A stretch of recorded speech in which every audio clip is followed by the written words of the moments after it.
acting planning board meeting on March 18th, 2021 at 6 p.m. We need approval of minutes from February 18th and then March 4th, 2021. I'll make a motion to approve the minutes of February 18th to March 24th. Mr. Chairman, can I just say that there's one typo I think we need to address? I think you want to add my last name on page 2, under Dennis's application. This says John moved, I think it should say John Qua. I'll second the motion also. All in favor?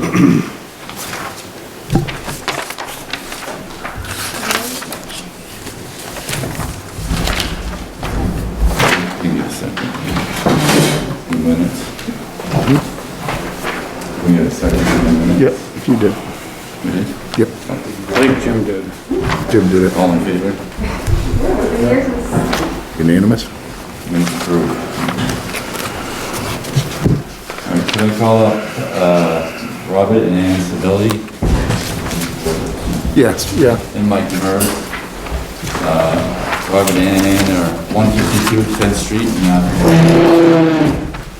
lot 21, and then 125 10th Street, map 147, lot 20.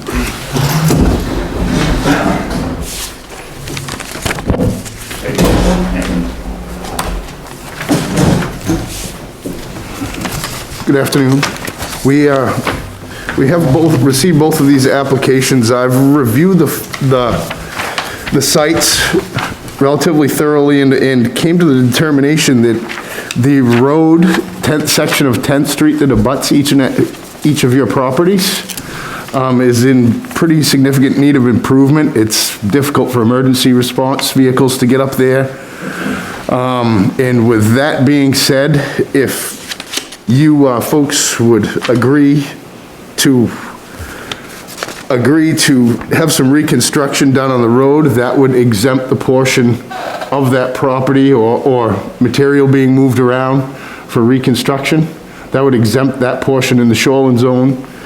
And with that being said, you would have the ability to move or relocate up to 10,000 yards outside of the shoreline zone, which I believe that's the rural zone there. That would be the only reason why these applications should actually be heard, would be for the mineral extraction or the movement of gravel and or within the shoreline zone. That line has been within question here for a couple of weeks, and I think that if you folks would gear that project more towards, I think that may have been the intent at the beginning, but to gear that project towards rebuilding that short section of road a couple hundred feet. That hill, as you folks are very well aware of, is in excess of 26% grade, and our ordinance asks that roads in the shoreline zone be no greater than 10%. So if you, I don't think that, I think we can resolve this issue without going through the entire planning board process and take this, it would be just a simple road construction in the shoreline zone with minimal impact to the lake, if any. I don't know if you folks have reviewed the package, or I'd be happy to go over it more in depth if anybody has any questions. And maybe while folks are doing that, this is Ben Smith, the planner. It really is a code officer determination. I think this was placed on the agenda because of mineral extraction, earth moving activities within the shoreline zone. And again, based on Mike's site visit and review of the application, the determination is really that it's for activities that are not conditional uses. They're not uses that would require planning board approval. So there's really no action for the board to take on these. These are going to become code officer administrative activities where they'll be pulling building permits and soil and erosion permits and those kinds of things through the code office. If there's questions about that, that could be appropriate, but there's really no formal action that the board would be asked to take at this point on the application, if the applications are going to be removed.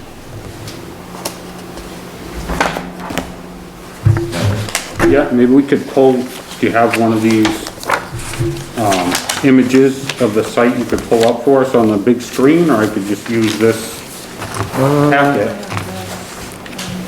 Which one do you want? The overview? Yep, the overview. There we go, that one's fine, it has the 250-foot line. I think my biggest concern is that it certainly looks to me like more than 500 yards of material have been disrupted and moved within the shoreline zone, and that does require a conditional use permit from the planning board. And I'm not sure, you know, who's to make the determination. All I have is this image here, which is probably insufficient to determine that. But I think the planning board needs to decide if, you know, we should go through the conditional use process or not. And that's one of the things we need to discuss is how many yards of material have been moved in the shoreline zone. And the packet itself, indicates that 3,400 yards are gonna be moved in the shoreline zone. So that's certainly more than 500.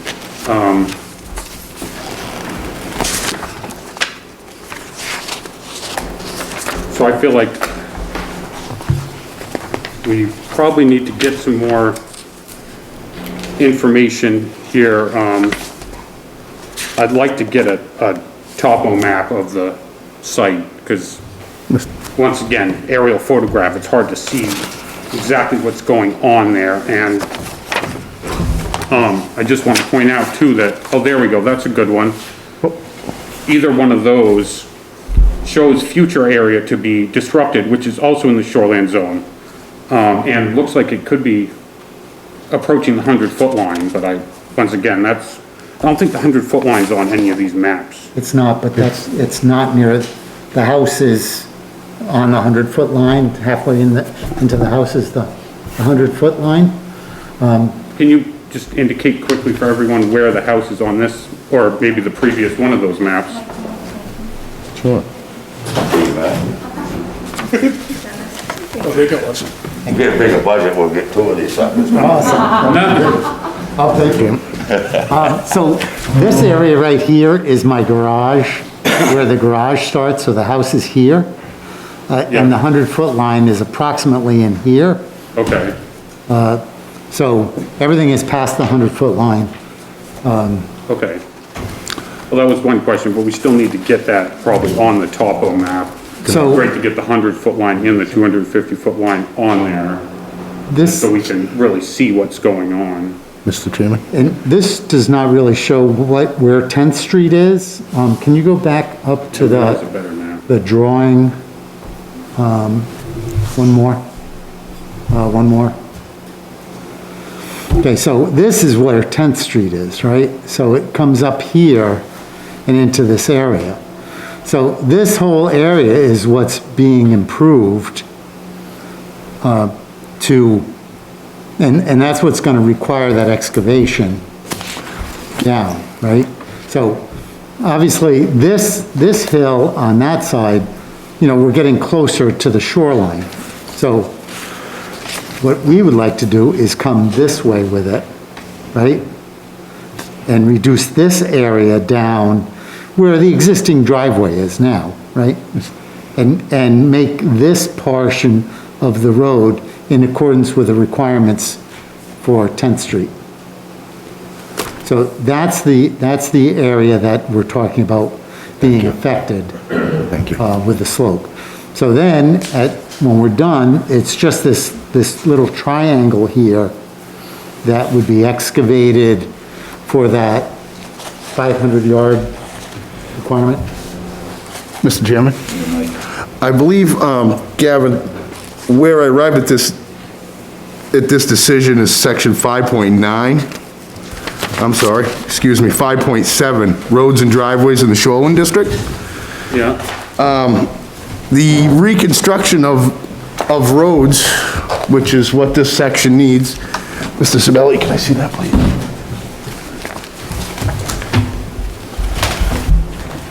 The grade is, as I said before, in excess of 26 degrees between here and here at the top of this hill, and that's like 350 feet. The affected area of excavation currently is down here. Now, if they are going to rebuild this portion of road to bring it to current,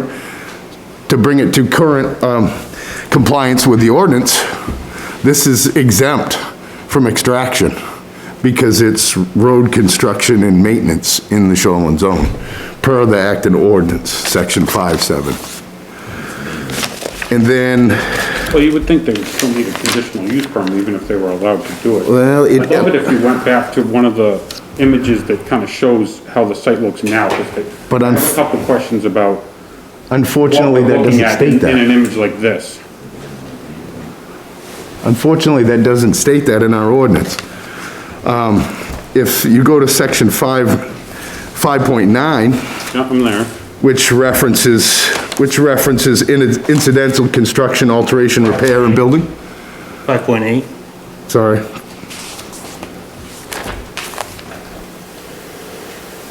Five Oh, no, sorry. 5.9, Yeah. Yeah, B,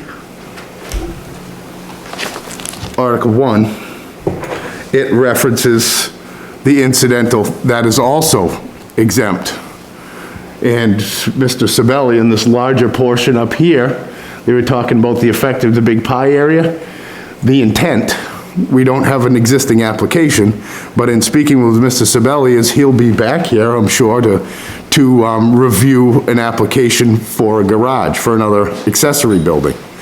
So the second portion of the excavation would be incidental to that construction. So that also makes it exempt. I did have while we're looking at 5.9, I did have another question in that, under performance standards. I'm on page 53 of 108. Performance standards number 1, no part of any extraction operation shall be permitted within 100 feet of any property or street line, except the drainage ways to reduce runoff or from the extraction area may be allowed up to 50 feet from such line. Natural vegetation shall be left and maintained on the undisturbed land. So I'm a little bit confused about how we're supposed to view 2 lots of different ownership in one operation. Do you have any just quick insight on that? Sure. it's- Like, this all goes to the point of extraction versus earth moving. Yep, Extraction is an industrial, extractive industry. What we're doing is on a house lot, it's referred to as earth moving. That's kind of, just wanted to make that distinction.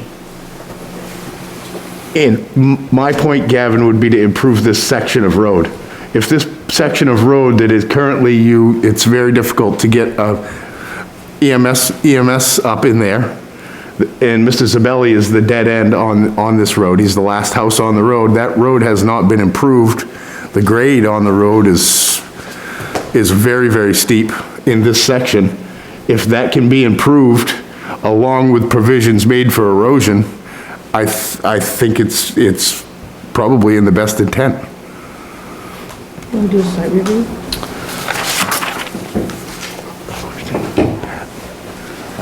I was wondering about, does that also fall into another zone in that area as well? Aquifer Protection? Yeah. Yes. So how do the rules apply to that? There are very few.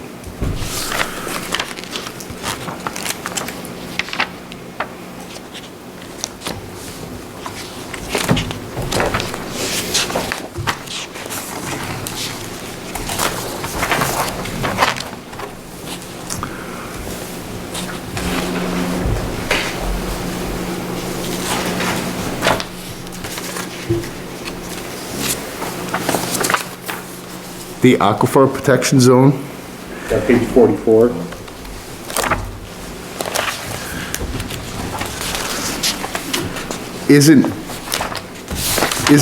isn't very restrictive outside of, it's outside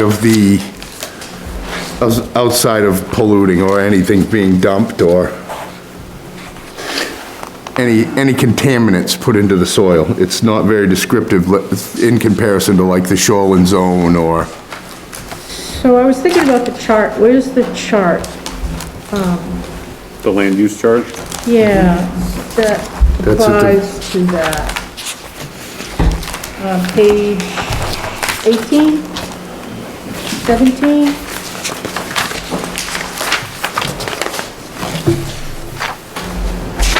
It's the same as the road.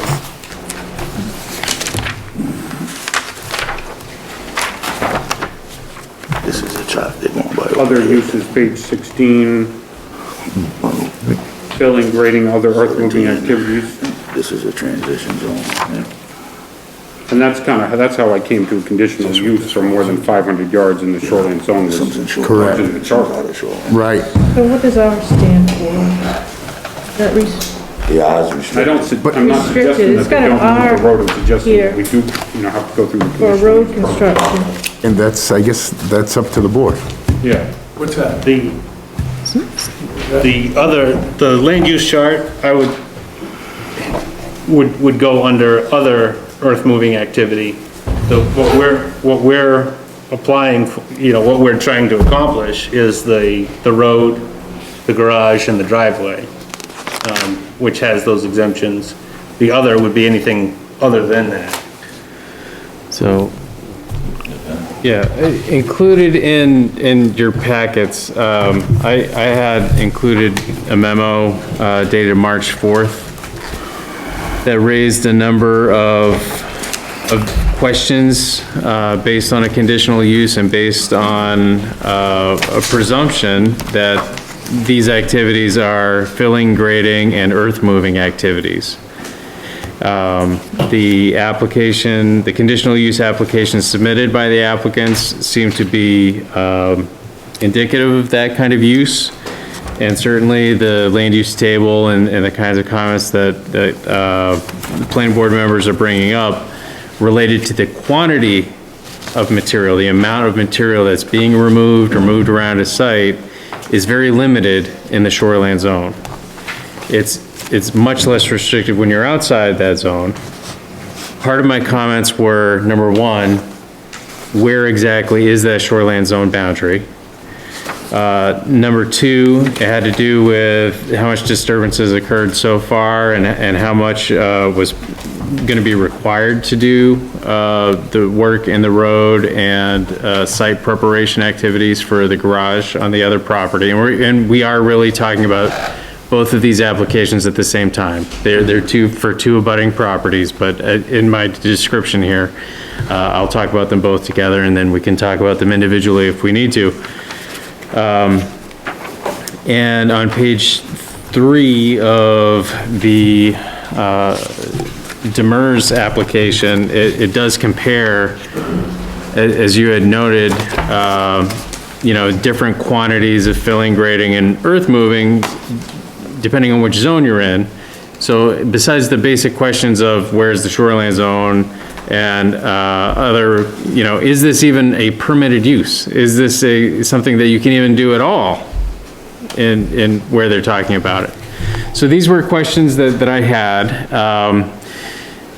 In discussions with the code officer, it's really the code officer's determination as to how these uses are classified. So whether it's mineral extraction or whether it's filling and moving and grading, or whether it's something else, comes through the code offices. And what Mike had said at the beginning of the meeting is that much of the work associated with the Demers application is with road reconstruction, which earth-moving activities associated with road reconstruction wouldn't count towards some of these threshold numbers that we just went through. And with the Sibeli application, if it's associated with the construction of an additional accessory building, the garage that's mentioned in the application, then that site work would be exempt from these thresholds that we're talking about. So if that's how they're classified, and that's pretty much what Mike was saying at the beginning of the meeting, that activity is allowed with code permits having to meet the existing road standards. It's it have to meet the soil and erosion control standards in the ordinance. The site would have to be stabilized and meet all of the requirements that the code office is going to be putting in place for those things. But it wouldn't be a board decision tonight about, is this a conditional use or not? Does the board need to review it or not? Or does the board need to make findings of fact on a conditional use at all? So I think that's a long-winded way of kind of coming back to the original point that Mike was making, then saying that these applications for conditional use are withdrawn by the applicants because they are not anything that the board could act on. They are administrative code officer activities that would go through the code office. If I may, Mr. Chairman, past practice has been, and I haven't been on the board as long as Gavin by any means, but past practice has been, with me, the only thing that we heard was what the CEO said we had to come before us. And what I'm hearing, if I'm right, the CEO was saying this doesn't need to come before us, that it's under his jurisdiction, and I'm going to trust the CEO. If he says that something doesn't need to come before us, then it doesn't need to come before us. That's just my opinion. I agree with that 100%. So you want a motion on this, or you just want to just drop it, or don't you need a motion? Mike? We don't need a motion, we'll just ask to dismiss So this is the just application. courtesy that you're telling us this pretty much? Yes. Yep. The items do appear on the agenda this evening, and the applicants had submitted those applications, so it's appropriate to have this explanation rather than just pretend that there wasn't an application and it wasn't on the agenda. But essentially these have become administrative items rather than board items. And the way the process works, is my understanding, if somebody out there disagrees with what the CEO was doing or not doing or whatever, they can all also do an administrative appeal on the code enforcement officer, and let the zoning board of appeals make that determination whether he was right or whether he was wrong. Right. That's how the process works. Historically. Thank you. Moving on. Well, I must say that, what I go by is the land use chart, and these pamphlets were presented to me, as a conditional use permit. I spent several hours looking at them. I feel like this does warrant a conditional use permit, which wouldn't stop the project in any way. It wouldn't, I don't see how it would be a detriment to the project. The biggest benefit to the board would be that you would get some help from us with your reclamation and revegetation plan, which does need some sprucing up, I must say. I did put one together that I could share with you, but I really think that maybe the rest of the board members should at least voice their opinions, because from what I've seen, there's more than 500 yards of disturbance in the shoreline zone, and that going through the conditional use permit isn't a detriment to anyone. It allows us to, put in place other safeguards to help with the project, because it does look a little bit larger than just the two items discussed, the road and the garage. And and I'd love to do a site walk out there, the photos that were presented in the pamphlets, made it look like a fairly large project. And without a topo map, it is very hard to, I'd love to see a topo of before the project and then proposed afterwards, so we can really see the difference, how much soil is disappearing or being moved, and in the shoreline zone. Like, I feel like we might be going a little too quickly over this, and that's my opinion. I do have some Go to the topo. ideas for your reclamation plan. Do you want me to go back to the survey Keep, map? no, keep going down. No, the other way, yeah. I feel like if we did a conditional use Keep permit, going. we would be able to put a reclamation plan into Going, effect that going. was beneficial to the town. Go on. But, So, what happens. whoop, back up. Thanks. the engineer's assessment, yeah, Well, I like that one. Scroll up a little bit. yeah, can you scroll up to the next picture there? Since you're on that one, I did want to point out that, if you all look at your engineer's assessment, I forget which packet it's in.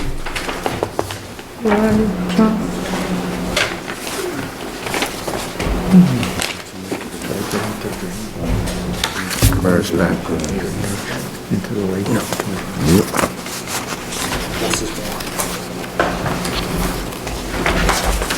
Here eventually.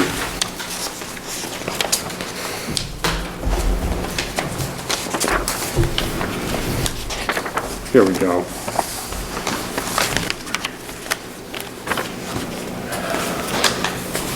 The last bullet item,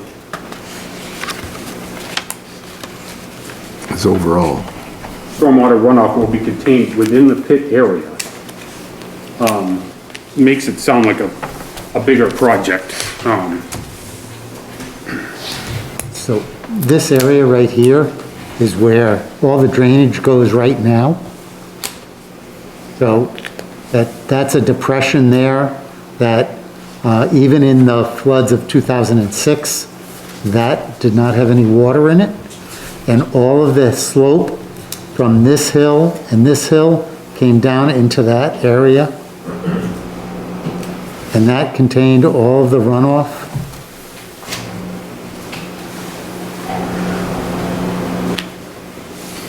I just felt like the terminology of the professional engineer's assessment was indicative of more like a mineral extraction project, but I'm fine with viewing it as a filling, grading, and earth-moving activity. And I guess that's our point, Gavin, is that it is a private driveway, private road. Improving these are our rights to do. It is under 592B exempt from planning board and conditional use, meaning it shall be allowed without a conditional use permit from the planning board.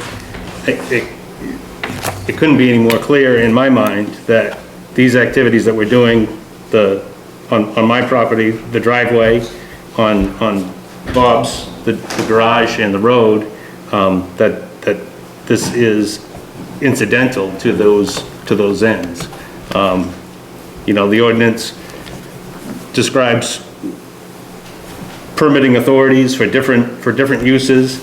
This is where the ordinance specifically points out that the planning board doesn't have jurisdiction over this.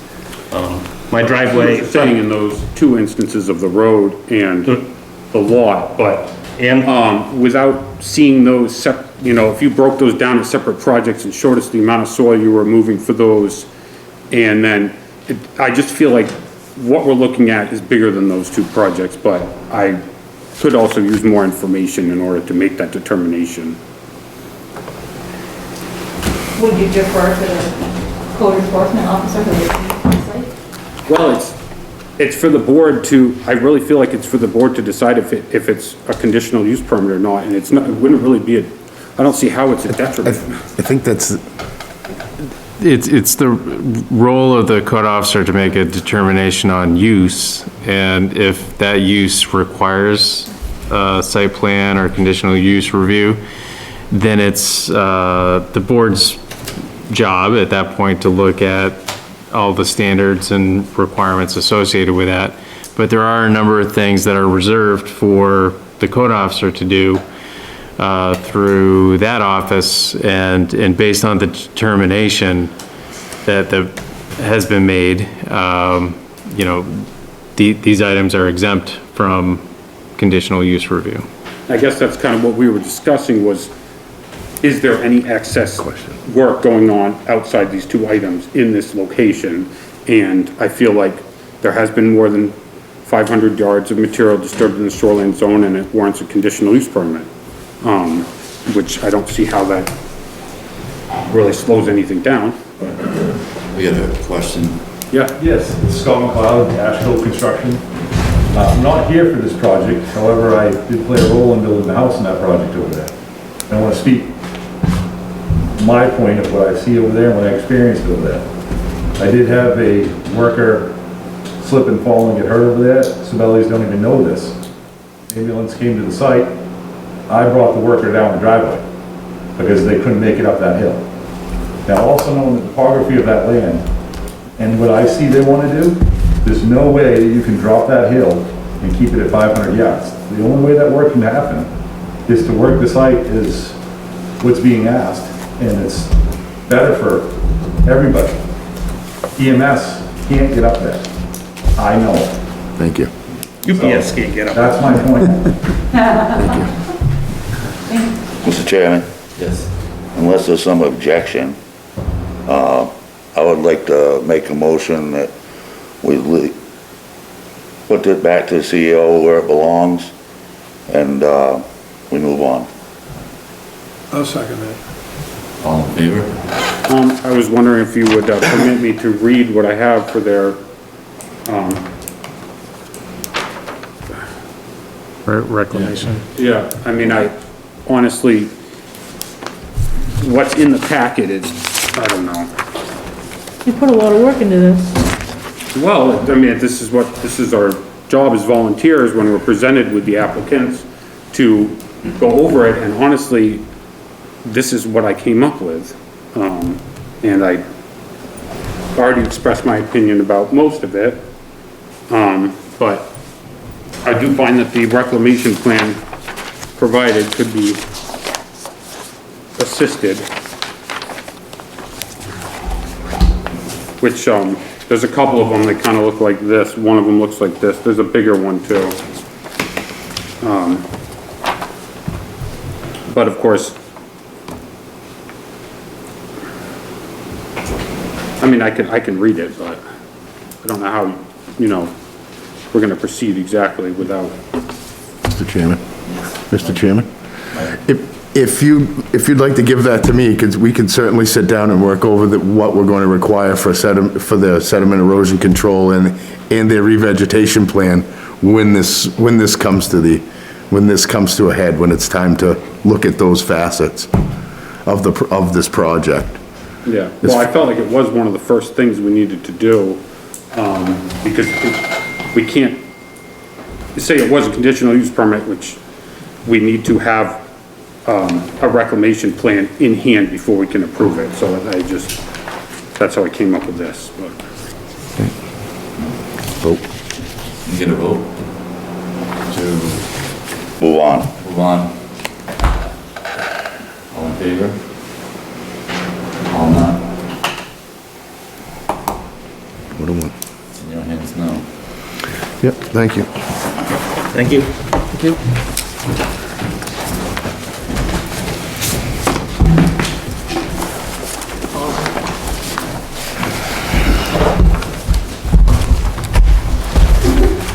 Next up would be best practical location application submitted by Brian and Sandra Perry, 668 13th Street, map 143, lot 34. Application to replace an existing 10 by 12 boat shed located 13 inches from the high water mark.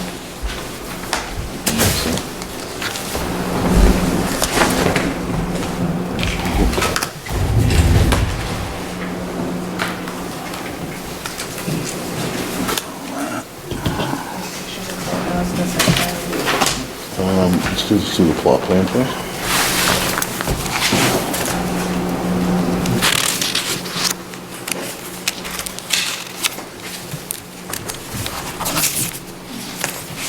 Ask the applicant to explain. Ask the applicant to explain.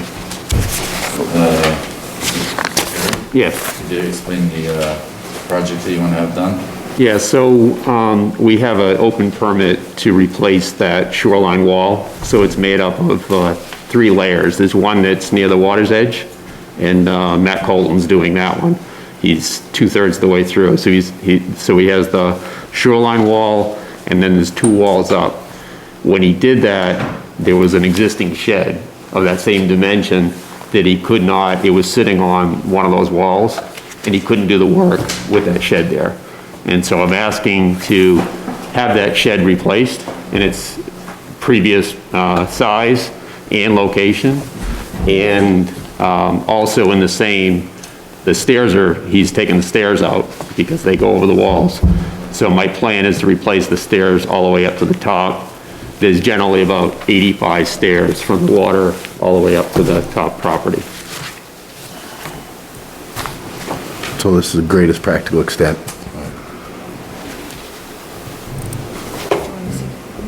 So, what I viewed from my site visit for the greatest practical extent is by looking at this plot plan. Go ahead. Yep, that's okay. If you look at the plot plan in the set of stairs that go down over this grade, you can tell that it's very, very steep. Very steep. And the small section where the retaining wall is actually being built is pretty much the only flat area between the water's edge and the deck area at the top, on top of the hill at the camp. It's pretty much vertical. It's like 50% grade. So I guess the board's position at this point is to determine if this shed is at the greatest practical extent or was at the greatest practical extent prior to removal.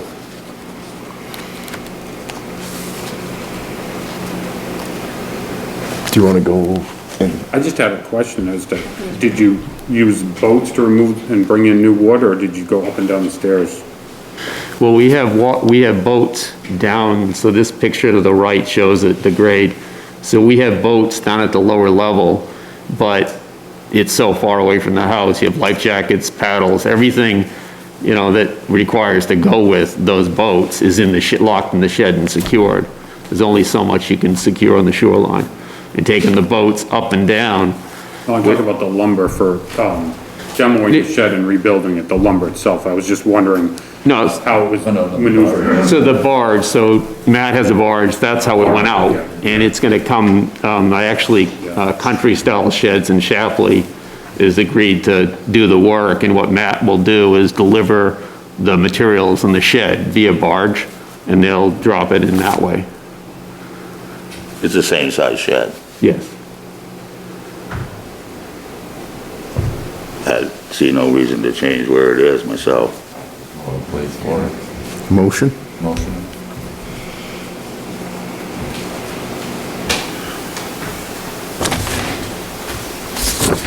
I'll make a motion to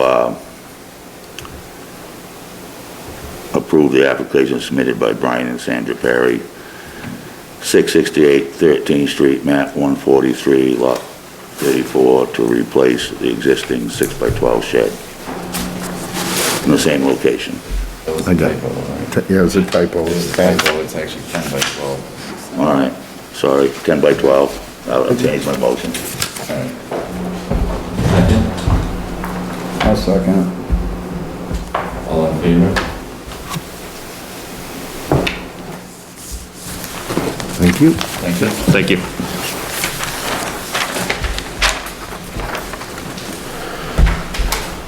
Next up would be best practical location application submitted by Sun Sandry. Yep. Alright. 1052 West Shore Drive, map 123, lot 30. Application to demo existing storage building to incorporate into the square footage of the garage.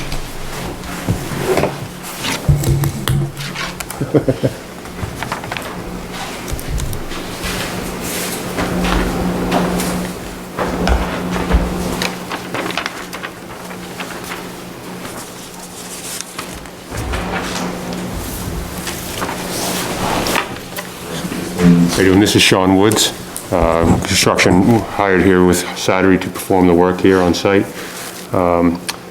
We currently have a shed, if you can see it to the, I'm gonna call it the, You get your pen over there, guy.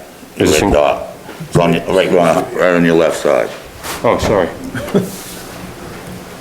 This is the shed that we're in question with right now. It is existing. We are currently anticipating to tear it down to consolidate it into what will be a new footprint of a new dwelling in this vicinity right here. We're hoping to utilize that footprint as part of the new structure. But currently, we have some, I guess we'll call them setbacks with this utility line pole here that's illustrated with an overhead line that comes down through here. That's causing a little bit of restriction.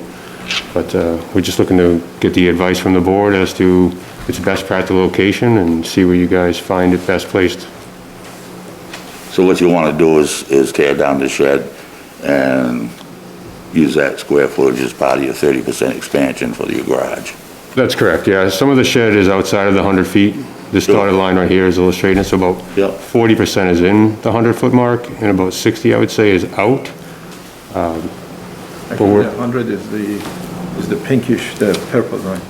I'm sorry, mistaken. That's the building envelope, I'm sorry. This right here is the 100-foot. My apologies. So personally, I'm fine with it. So are you incorporating it with the garage on the left of the picture or the dwelling on the right? So this was previous planning board. I don't know if you recall this one, Gavin. It wasn't that long ago. Yeah, so that structure has now been removed. We have excavated out the trees that you show illustrated.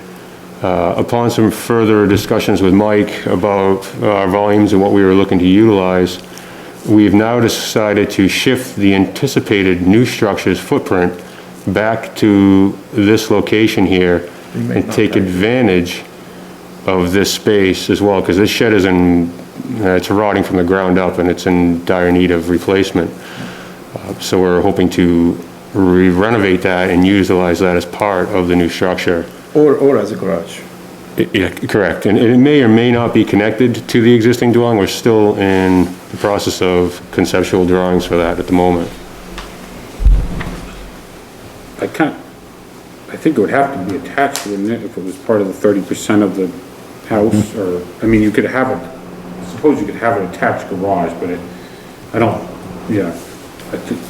It's my understanding that, I mean, depending on where you guys put this high, the setback from the waterfront, which I think we have at 89.9, that as long as wherever you set the new footprint for that, then we can still utilize that square footage within this vicinity, right in this area.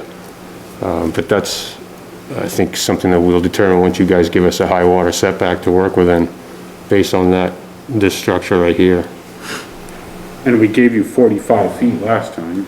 On the main house. On the main, yeah, exactly, because we had originally 27, I believe. We pushed it back to this is the 45-foot setback that you see here. Yeah. So this is the envelope that we are working within. This dotted line right here represents an easement for the utility line that comes through here. There's a 15-foot easement to the left and right.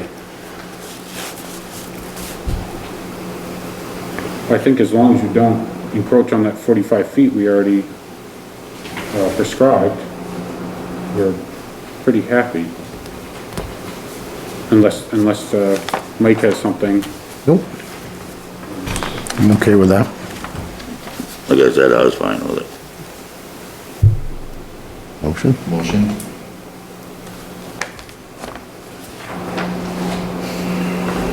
I make a motion, we approve the application submitted by Sandri Tavana, 1052 West Shore Drive, map 123, lot 30.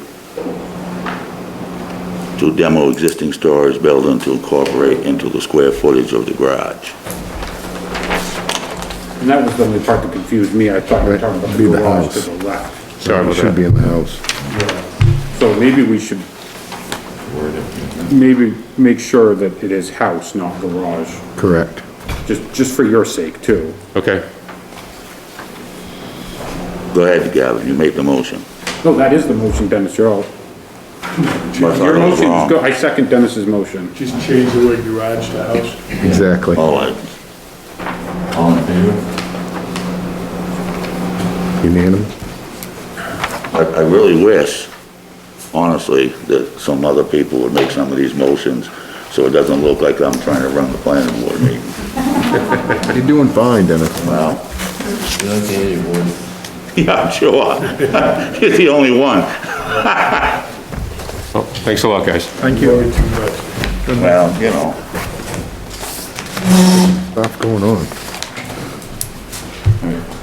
Next up would be best practical location application submitted by Mary Miller, 9 Rush Road, map 126, lot 16. Application to demo existing home and rebuild within 30% allowable expansion.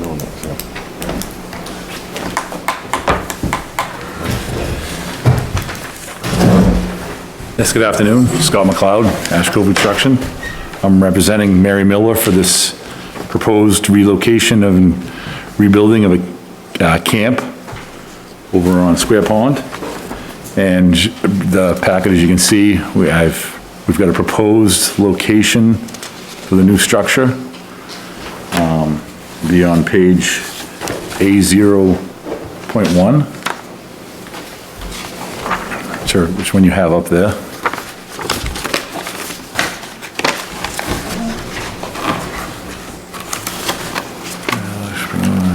Of course it's a go. Nailed it. There you go.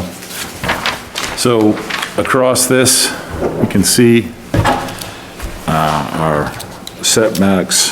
Get myself oriented as well.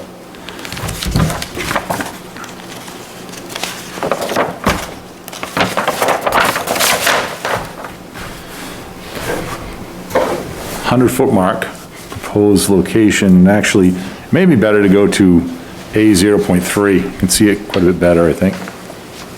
Yep. Yeah, here we go. So this is the 100-foot setback for the new structure location.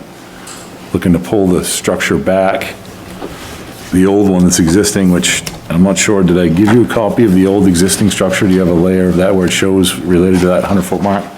This one. That was the first one that showed. It's just not very clear, I'm sorry. Yeah, so here's the old structure here. And the 100-foot mark, I believe, if I'm not mistaken, is this line right here. And then, of course, you can see some pretty steep grades up behind where we're proposing to pull the structure back. It's really because of grading. The design and the plan has been worked through. I kind of came into this project a little bit in the middle. I wasn't part of what they've done in locating, but I have walked and checked it out, and it's short of where you wouldn't want the home, down here close to the water, this is the flattest area. The rest of it's all in grade, and they've stepped the home up into the hillside to try to make it work out, and the foundation would act as its retaining wall, just trying to pull that structure back and get away from the water. That's very steep in there. It is. Very, very steep. So what are the numbers we're looking at? Existing setback from the lake and proposed setback? Yeah, so our existing setback number here, That's what I'm looking at, this drawing is not. Some glasses? Pretty small. Can you zoom on there? There's a 65 feet to Right, but that's a new, That's the jump? that's projected. This is the existing. Here, right? Proposing 65. You say the foundation's in the banking already. 65 feet too. I'm sorry? The foundation is already in The the, foundation presently, it's on post and piers and stuff, and it's up against the bottom of the hillside. Yeah. Now we'd be coming into the bank, pulling the house back and utilizing the foundation of the house. how much more if you wanna move it back? That, how much farther we pulling it back? Yeah. No, we're anywhere from, It's blurry now, huh?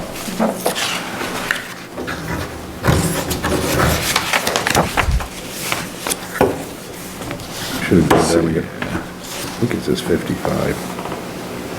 Can't be too far. Well, we're actually trying to pull it back from its existing, I don't remember, Dennis, I'm I trying to think it's find out here. 55. On my plan. Can't be certain. I'm sorry? I think it's 55, but I can't be certain. I need some cheetahs. Yeah. Want these, Mike? Well, the only distance we, 65 so what is it currently? What was the They original? help you? Oh, yeah, that works. She's keeping press of the meeting, dude. this map here is proposed, Which page, which map is that? the second one. A01? Yes. A01? That is the proposed location of the structure. That's correct. So Positive. Can't see over the other we side need of a the map room. of where it is now. I think it's 55 to 65. Where the proposed is, and now it's 45. So that, can we zoom in on that at all? Because that is the old right there. Yeah, it gets blurry. It gets blurry? Because there is a number on that. 50, I believe it's 55. Where is that? You can barely see it. Off to the right, left, Gavin. It's not gonna get, I mean, I see the line from the deck to the shore, but I don't see. Yep, it is. It looks like it's right in the, like, third or fourth layer of the topo. Uh-huh. I see something that says something about a birch tree Can't you read right that? there. I'll see if I can pull it up on something here so I can read it. It's close to 20-foot pine tree, right? Yep.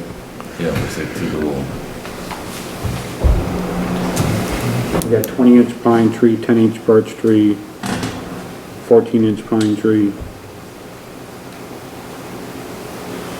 Apparent beach area.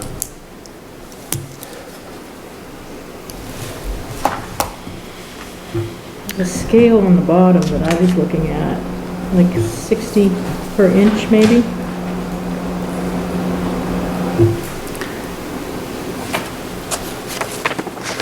Okay, so, all right. So right now, they're moving the front corner of the home. Let me see which page I'm looking at, because I'm able to pull it up here. So if you don't mind going back to A0.1.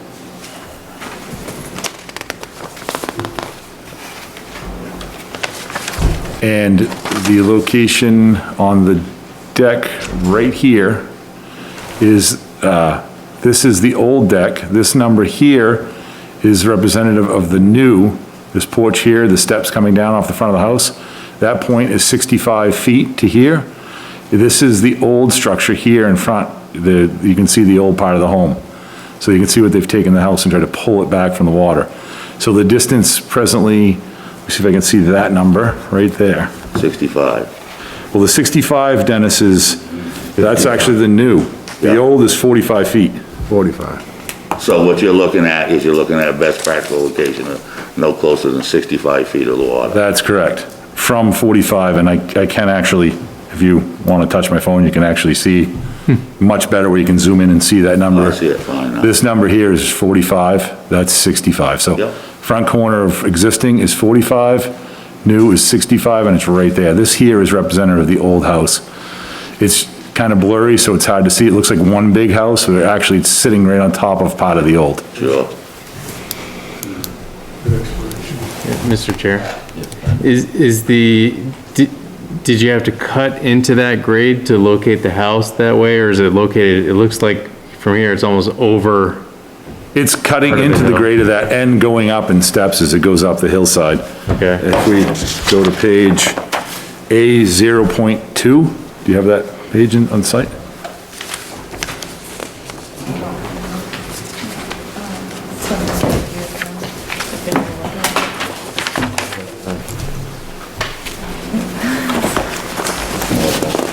I have it in a larger format if you want to pass it I around. have all your plans there. Okay.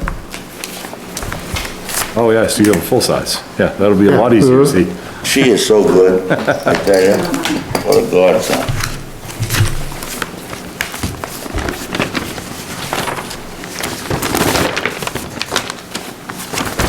Oh, you probably can read the 65 and 45 on I that one. read that on this one.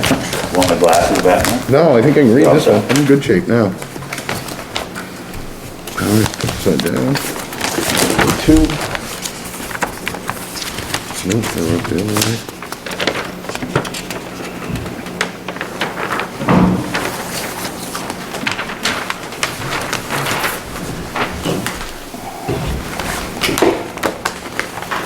I think this is the elevation that he was referring to.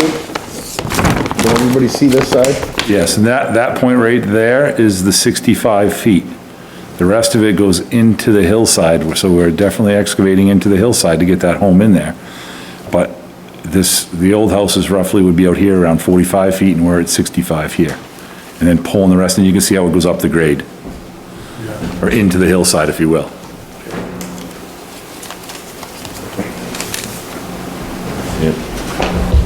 What do you see? Thought it'd be a lot more user-friendly.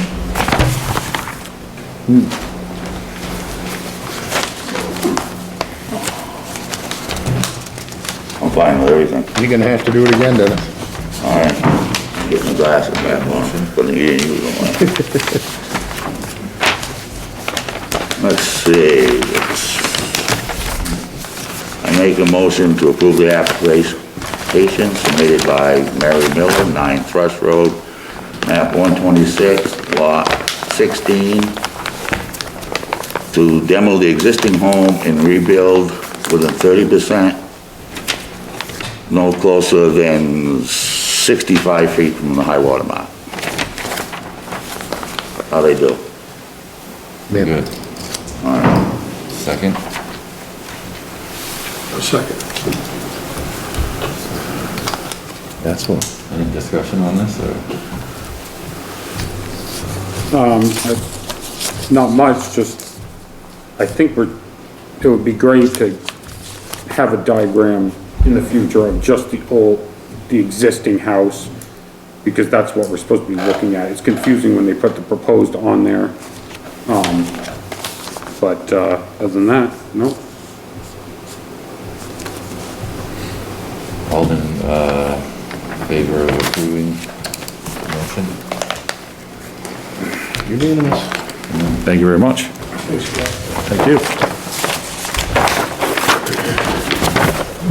Mr. Chairman, I need just a short break.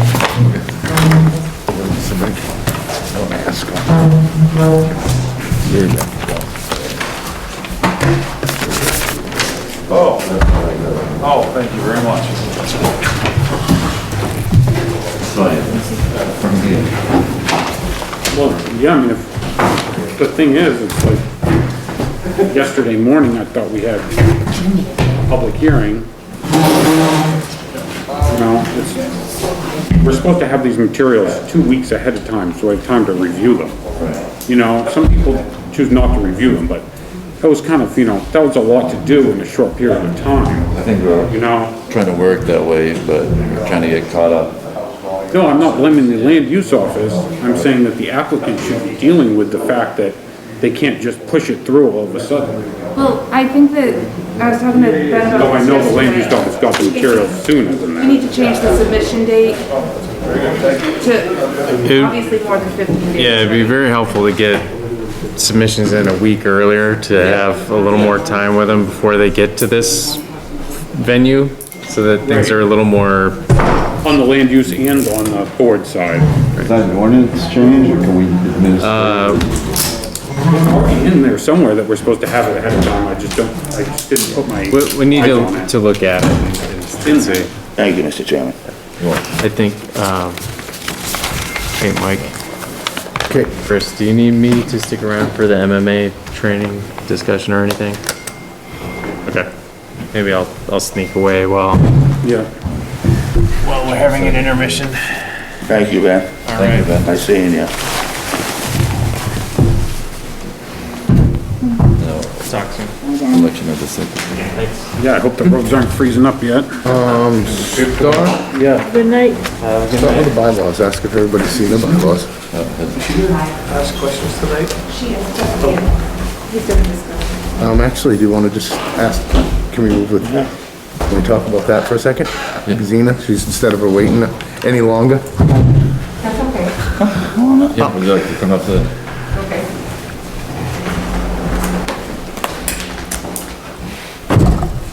So I recently purchased a home where I'm living on Route 109, and I was interested, I have like 12 acres there, to maybe put like a cold storage, like storage units that people could store stuff, the mini storage over there. And when I went to the code enforcement to find out about it, it's not in the ordinances that the use would be allowed, so I was just curious if that would be something that would be possible. And I saw there's a storage unit right down the road from the town hall as well. The self-storage, or easy storage, I think is what it's called. Right. And that, if I can, Mr. Chairman? Yeah, Mike. That may be part of the conversation that we had about the 2,500 square feet. That building could likely be under 2,500 Oh, okay. square feet, and Yeah. that's why it was allowed. And this is, the reason why I asked Gazina to come in is because this is the third or fourth inquiry that I have had about self-storage units. I don't know if it's something that the town of Acton wants to move towards, but as long as it's under 2,500 square feet, it could be used as like as an other type of commercial usage in certain zones. Mike, the one that's down here, was put in before the restrictions were put in. And we also have another one up to Young's Ridge. Yeah. That one might have been done after the restrictions were put in. I don't know, I wasn't on the board at the time. I'm just talking my opinion. We allow commercial in residential areas. To me, the goal, what's in best interest for the town, is to keep as much business on 109 as we can. First off, it's a cost savings to the town, because we're not repairing the roads that people are driving up and down the state is. And I think our town's full of small businesses, and I think that it's something personally that we should encourage.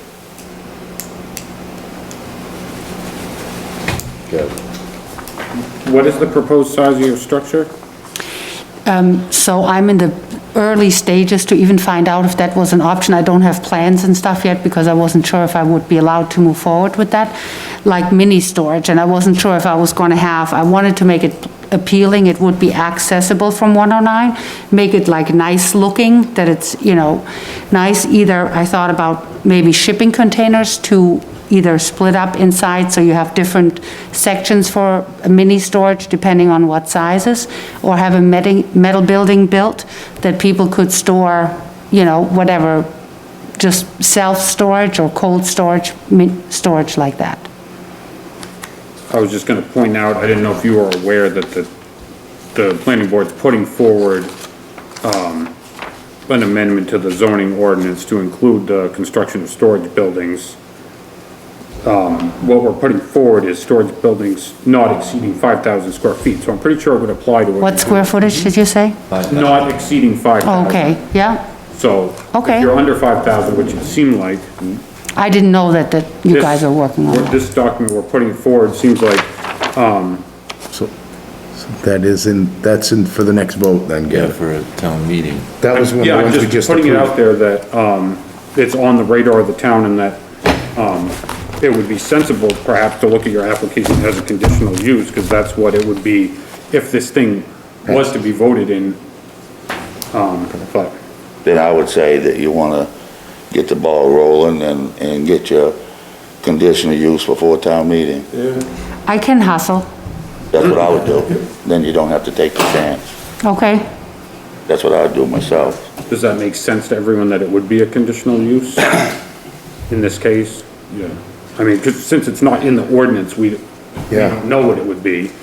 But, okay, yeah, You never know what town meeting's that gonna. would work for me. So just to make sure, so get everything in order and lined up, like plans drawn up and stuff, and then go to the codes office to put in the application for that? Yeah. Okay, What he just read, or is that mixed in with some of the planning board articles? Is it- They're gonna be individualized, I believe. Yeah, just meet with Mike and Okay. Christina, and they'll yeah, Mike had encouraged me to come tonight, Yeah. you know, to try to figure out how would I go about it. stay in the right direction. Yay, okay, thank you. I would just encourage sooner than later. Okay, I will hustle. Have a wonderful evening. Good to see you too. Drive safe. Bye. 1, 2. I don't know if we're supposed to give that advice or not, but I say a lot of things I'm not supposed to say, so. Well, we'll get our Friendly advice. application going and get her in the queue before June, right? What anybody would do. I would hope. Yep. Yep. We do a election of the executive secretary. That's You wanna explain that, Mike? What the executive secretary really is? not really, but I will, I suppose. Does everybody have a copy of the bylaws? Well, actually, I'm looking for it now. It might have been Well, given in well, the packet, right? I'll get shut up then, ask Mike to do it. Oh, you can do it. Explain it then. You know. Well, the planning board itself has to have a secretary, elect a secretary that's part of the planning board. That's the executive secretary. Now, the exact responsibilities of this, I don't know because thank you, Christina. Christina was nice enough to give it to me.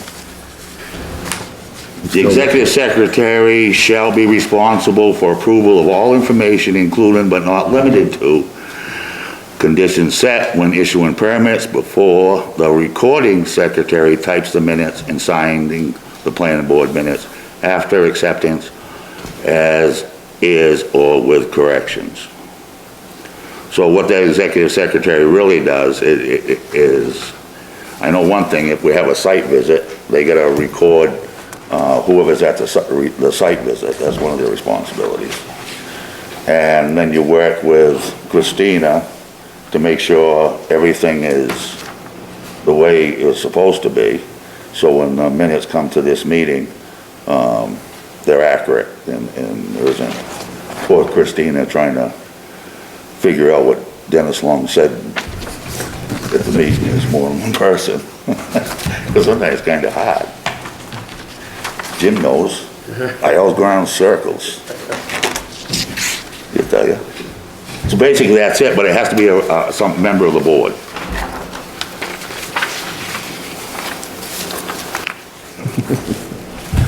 Can it be an alternate member? Yes.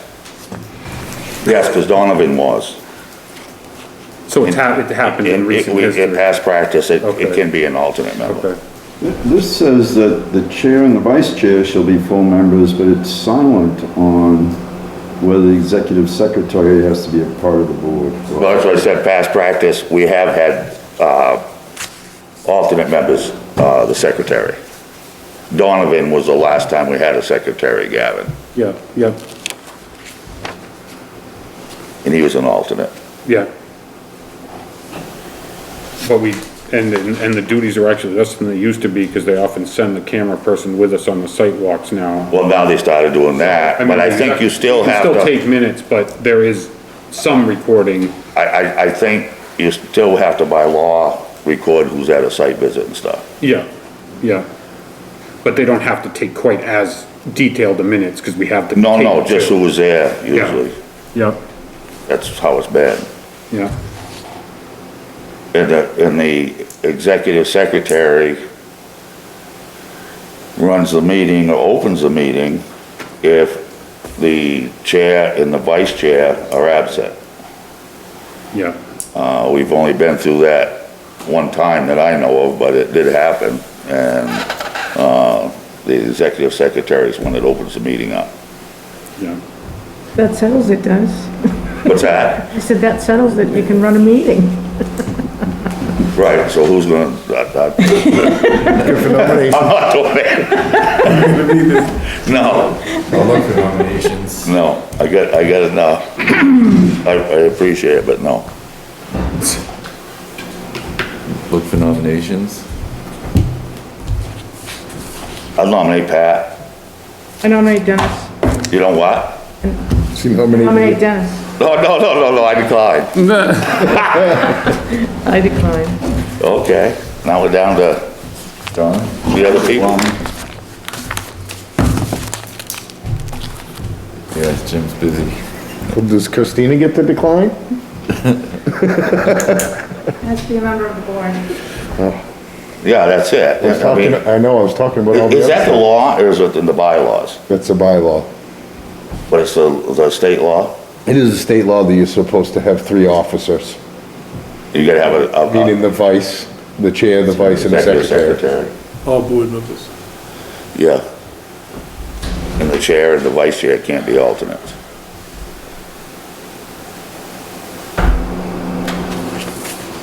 I personally, I just can't do it. I got too much going on with, the other committees and all. Same way, so Teaching my grandchildren school and, Gavin and I can't. Straight out.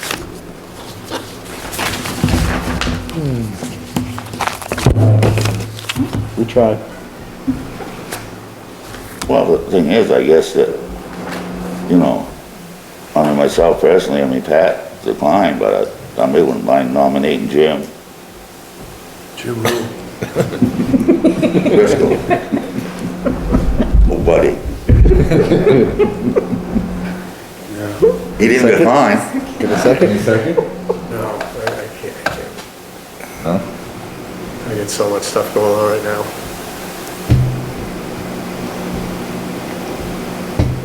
It can't be Gavin, because he's the vice chair, Yep. Jeez. unless you wanted to step down as vice chair and do it, Gavin.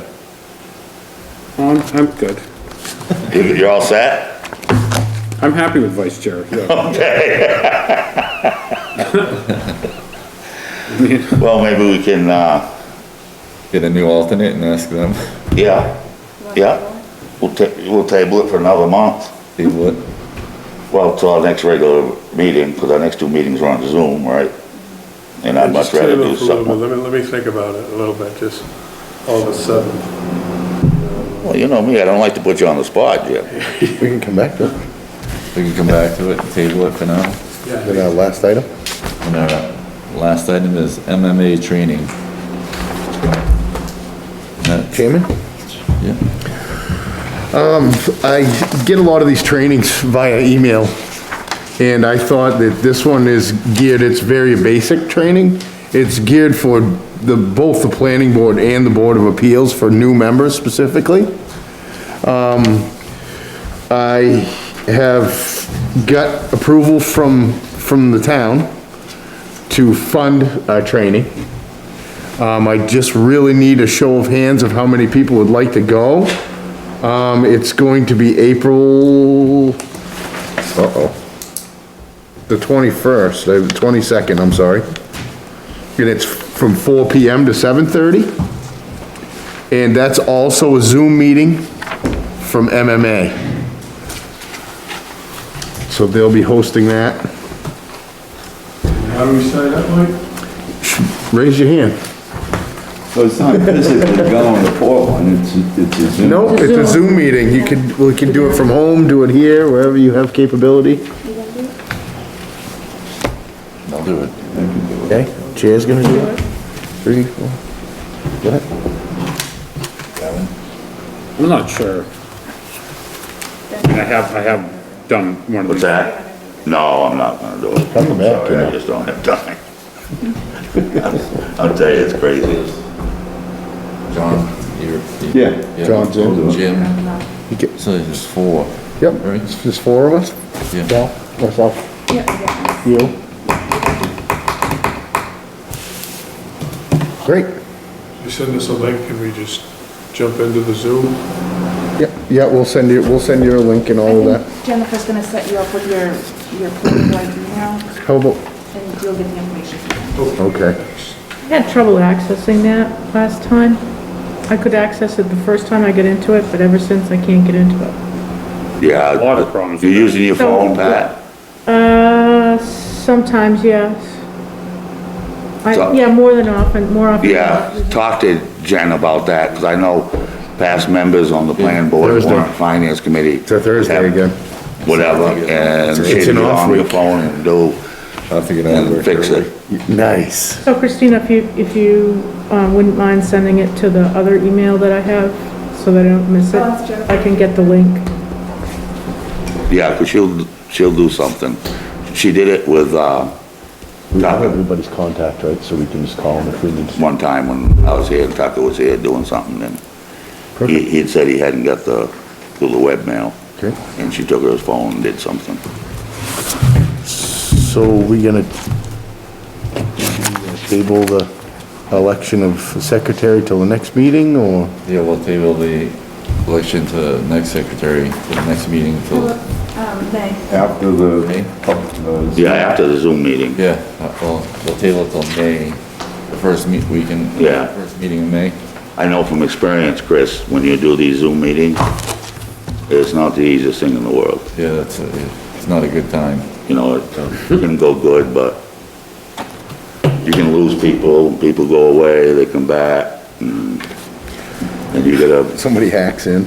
somebody hacks in like the last time. Yeah, that wasn't nice. All right. So motion for adjournment? I'll make a motion to adjourn. Can I get a second? I think that was Gavin. Gavin, all in favor? Raise your hand, Jim, before you leave. There you go. Thanks, Jim.